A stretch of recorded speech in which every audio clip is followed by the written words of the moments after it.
Good morning. Welcome to this devotion. I'm George Fuller. I'm the pastor at Wendell Christian Church, and I'm glad you're joining us here live or later looking at this. It is our desire in these times of devotion to pause on Wednesday mornings and and offer a time of encouragement as we live as followers of Christ in the world. Certainly a troubled world, and during Advent, the season where we anticipate and celebrate the birth of Christ, we are using this devotional book, Abide with Us. Each of the devotions is written by a different minister in our tradition, the Christian Church Disciples of Christ.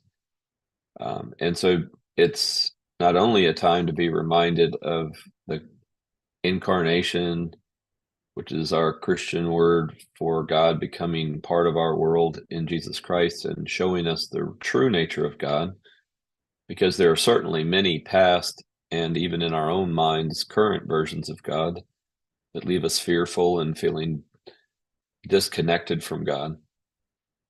And so this Christ, this Jesus coming and abiding with us is part of us coming to realize that God is love, that there's nothing that can separate us from the love of God, and that we are the beloved, the ones he loves the most. Each of us and all of us loved fully.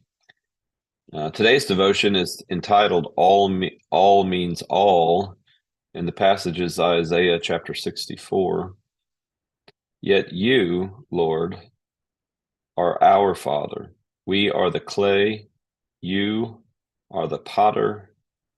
We are all the work of your hand. And again, the title is All Means All.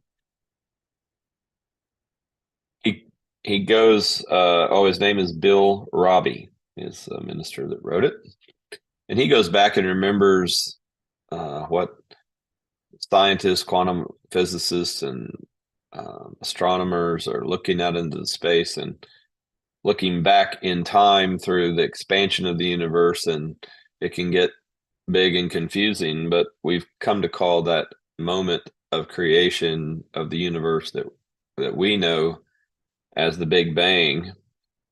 And it remains a theory. And some people, would say that the Big Bang happened 13.7 billion years ago. So there was a lot that led up to this moment that you and I are sharing here.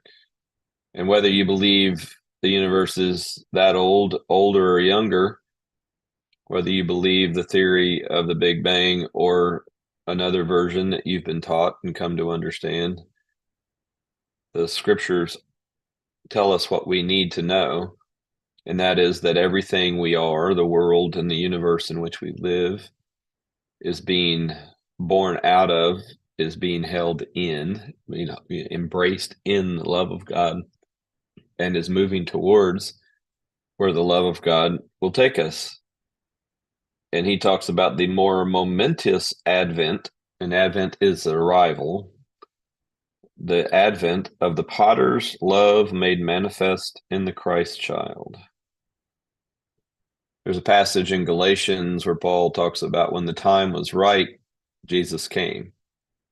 And that's not only true for the world, it's true for me, it's true for each of us. Maybe this is the time, this is another time, the latest of many yet to come, where Christ arrives, where God is not the impersonal one who sets in motion a big bang or makes a world where some have believed and a few still believe that the world is flat and has only been around for a few thousand years. But no matter what you think about what's called cosmology, the way the world and the universe work, no matter what you think about that, the advent of Jesus Christ is the gift of knowing that the God who is the Alpha and the Omega, the beginning and the end, the one who is the source, the resource now and the future of all that we are, has come in Jesus Christ and has announced, made clear that we are loved, We are the beloved of the Father, the God, in our tradition, Yahweh, the one true God in whom we live and move and have our being. And it is good news to know that we are the beloved. So all means all. Everything, everyone, you and I, every moment of the past, every moment unfolding as we live our lives now and into the future, everything, eternity past, the present, eternity future, is filled with what has come to be known through Jesus Christ, the revelation of the love of God in our lives.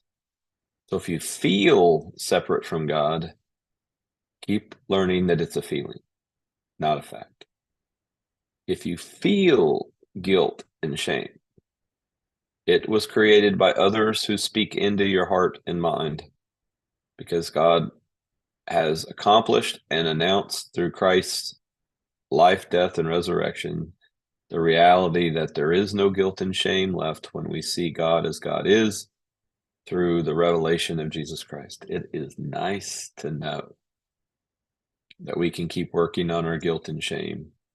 And when you're looking for direction, there's so much you don't know.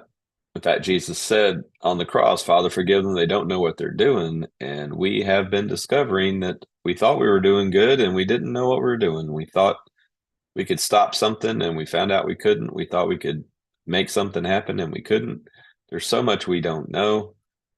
But in the midst of not knowing, God knows us. God knows the one who knows you the most and the best, loves you the most and the best. It's great. And so all means all. All of us, everything, everyone, you and I are the receivers of the advent of God's love in Jesus Christ. And so I invite you to join me. Let's be together in the love of God and Jesus Christ and live our days and look out anticipatory with anticipation to the days that lie ahead, because we are secure in God's love now and forever. May it be so in us and among us.